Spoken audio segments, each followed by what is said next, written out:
Hi, I'm Tammy Irwin from the Hamilton County Library in Syracuse, and Janelle has asked me to tell you a little bit about how I use Twitter here at the library.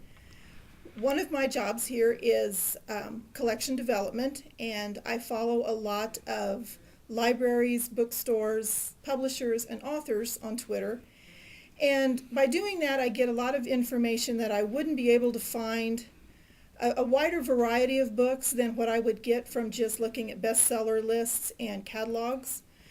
One example of this is there's an author in London who has her first YA book coming out in May, and I have known her for about a year on Twitter. And through her, she's introduced me to some British authors that I probably wouldn't have found on my own, and they have become very popular with our patrons. So that has widened our variety of books a little bit.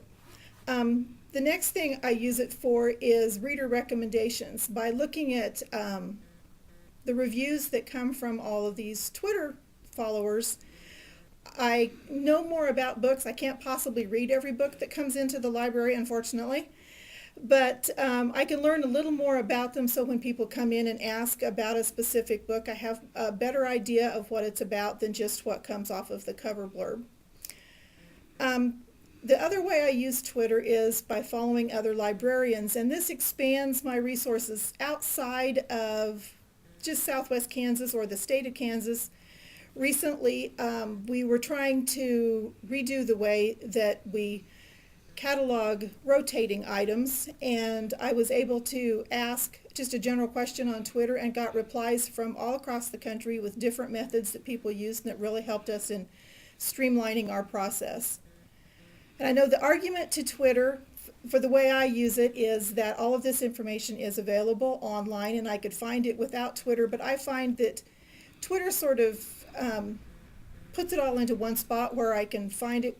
If I had to just look for all this information by surfing the internet, I would spend hours doing that. And I think Twitter really saves me time. In the future, we would like to have a library Twitter account. At the moment, I'm just using my personal account.